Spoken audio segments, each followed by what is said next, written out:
Oakland. Oakland. What up, Oakland?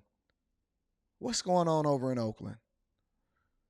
I heard that Oakland is dealing with an abandoned car issue that exceeds over 14,000 cars within a few months span.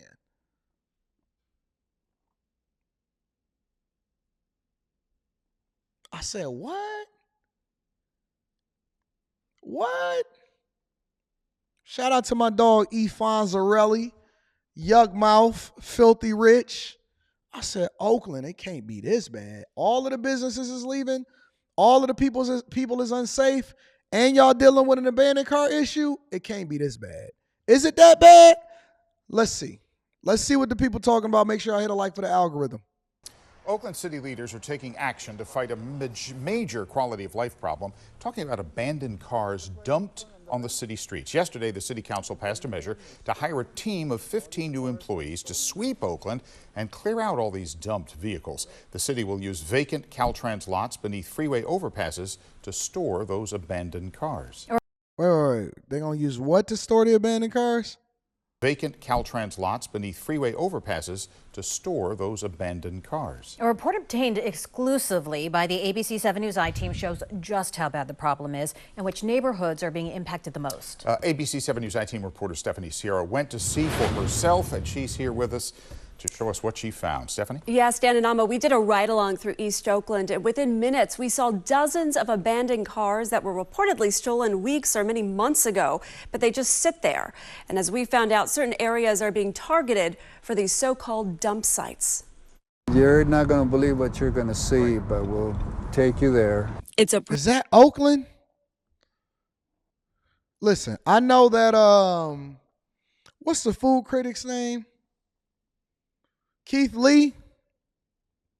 Keith Lee went over to Oakland and he said, nah, we cutting this trip short. Have y'all been hiding how bad Oakland has been? I mean, we've heard for a long time that Oakland has been hit. But have y'all been hiding Oakland from us and trying to act like Oakland is just cool? And we over there and we looking to see what's happening in Oakland and y'all acting like nothing is no big deal. Y'all keep saying, hey, man, look at the Golden State Warriors. They winning championships.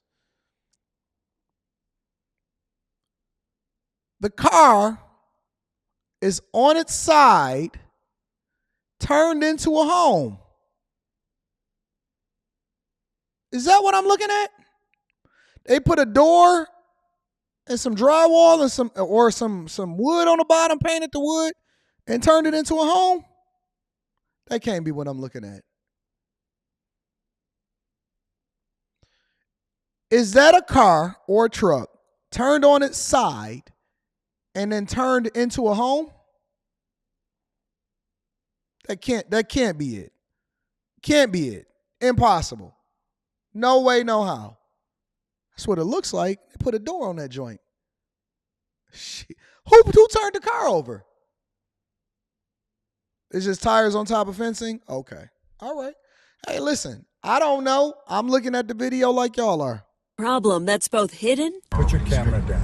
and glaring at the same time, Now, to your right, that just happened. causing neighborhood chaos You approach them, but they shoot you first. on one street at a time. This is unbelievable. See? Stolen cars are being dumped all over Oakland. Right here, this one. You see them everywhere. See that? In residential streets, Right in the red zone. business districts, That was just abandoned. even on the train tracks. Stolen, abandoned. There's so many, the city is leasing space just to have somewhere to put them. See the guy towing them in? Dumping them here? Huge lots like this one. This is where they're taken. That's been at capacity with more than 2,000 inside. You see in the further back, they're stacked on top of each other. Some get picked up, some don't. We witnessed all of this during a ride-along with Councilmember Noel Gallo, his staffer Preston Turner, and our security guard. Within 15 minutes, So look on the corner. Turner pointed out at least 25 abandoned cars within a 2-mile radius. After 30 minutes, that turned into What you think? At least 50. At least. Jesus. roughly 50 abandoned cars. See that? Gallo says the problem has tripled on the streets this year. Why? What I heard yesterday, we don't have space to locate them. The city's storage lots for abandoned cars are packed and expensive. We do not own the lot. We're renting the lot. Wait. So you telling me, let's not call them abandoned cars. These is what we call stolies. These are what we call stolies. These are not abandoned cars. They're not abandoned. These are stolies. They take them, they steal them, and a lot of people say, well, no, we got new technology on it, and we not tripping about it, and you can't just take my car. And, you know, some of y'all say, well, I got the club on my car. I got the club on my car. And they take the car, and then they jump into it, and they break the window, and then they throw it into neutral, and then they get another car, and it pulls up behind them, and they push them around the corner, and so the tow truck can then come in and hook it up, and then they take the car, they strip it, and then they go and dump the car somewhere else after they get all of the parts off of it that they're able to sell. That's what it is. It's a racket. Oakland has become a hotbed for stolen vehicles, which is one of the reasons why the insurance companies are now abandoning even cars over in Oakland, California, and California in general. It's not just the homes that they abandon, and they abandoning the cars too. They're not insuring the cars. A stole is a stolen vehicle. I just described it. I just broke it down for you. They're not getting in the car and hot wiring it anymore. They ain't doing none of that. They just getting into it, pushing it around the corner, hooking it up, take it somewhere, strip it, get all of the parts from it, make a bunch of money from it, 100% profit, dump it off in Oakland, and then leave it for the city to have to deal with. And then the city got to charge the taxpayers because then you got to use tax dollars in order to rent it. And so it just becomes this one big cycle where the people that do it legally and the people that go to work every day, they wind up being the ones that pay for the criminals to continue to do what they do. That's how the middle class really get robbed, is that your taxes ultimately go to supporting criminals and criminal behavior. So the only people that really benefit is the police officers and the people that make all of the overtime that continue to try to make sure that they solve for the problem, and politicians. That's the cycle. You pay for the politicians to fix the problems that's happening in your community, but they don't really fix the problem because they never get to the core root of the issue. Then you protest against the police. The police can't catch nobody. The criminals know that they feel more comfortable doing crime. They go out and they steal, rob, and kill until they make it a food desert, until they make it a stole situation, until they make it the worst situation in the worst community ever. And then they get mad and they say, hey, man, you're not fixing our communities. Where's all of the resources to help us? And at night, they over there stealing cars. So then they become the problem that they complaining about is happening within the community, and then they tell you that it's systemic. And that's the word. That's the key. That's the key word. That's what I should have named this though today. Because eventually we're going to get to van life, and I want to show y'all what van life is really like. But then they call it systemic. They steal, kill, destroy in their own neighborhoods, and then the taxpayers have to foot the bill for it. California taxes is higher than it's ever been in history. A budget deficit at the same time. Cars is everywhere. Homelessness is rampant. And then they tell you that it's systemic. It's the it's a system that's keeping them down. So then people that ever, making any little bit of money, if you ever get some money or you ever come up, the first thing you're doing, you're getting the heck up out of there. You're getting the heck up out of there. And then they say the system is only built for rich people because they want to make sure that their kids go to better schools. Man, I'm not putting my tax dollars towards you. I don't know you, man. And expensive. We do not own the lot. We're renting the lot. Gallo says the city is paying close to $1 million each year for lots like these used to store abandoned cars. These cars stored here or in places Gallo calls illegal dump sites. That's an illegal dump site. You're not supposed to be charging people to dump your trash and then they haul it.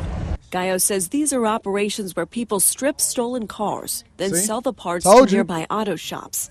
Then what's left gets dumped. See all these cars here? They haul them in here, they strip them. See, they're stripping the tire. See them right there? And you know that the thing about it is that, again, we all know where the chop shops is. It's not auto shops. They're chop shops. Everybody know where the chop shop is. Everybody know who the people that's stealing. Everybody know that OG Bobby Johnson and his son is over there jumping over the wall, getting his back shot out.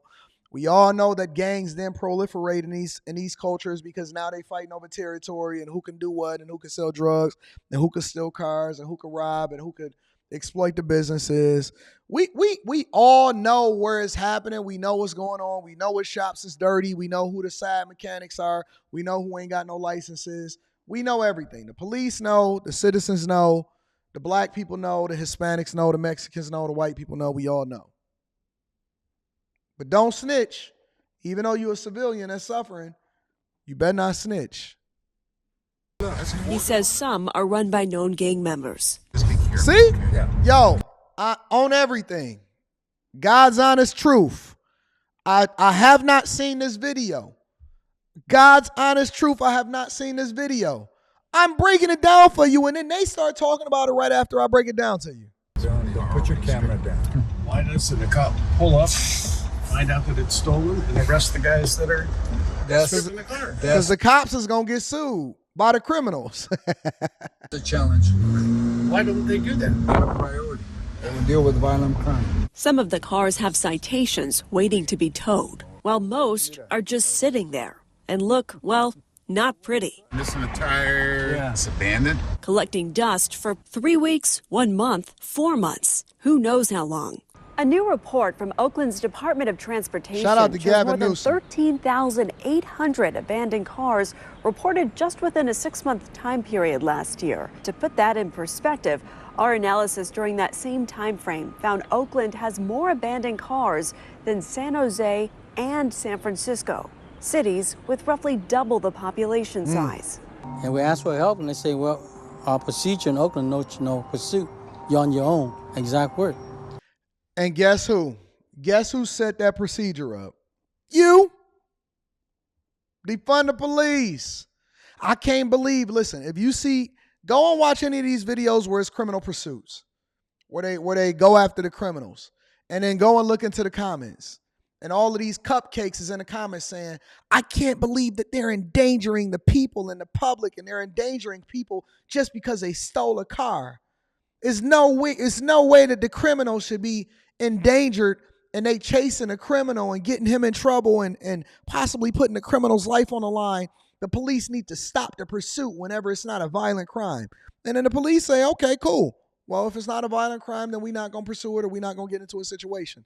And then the people start complaining and say, well, why ain't the police arresting them? Pick a struggle. Pick a struggle. Which one you want?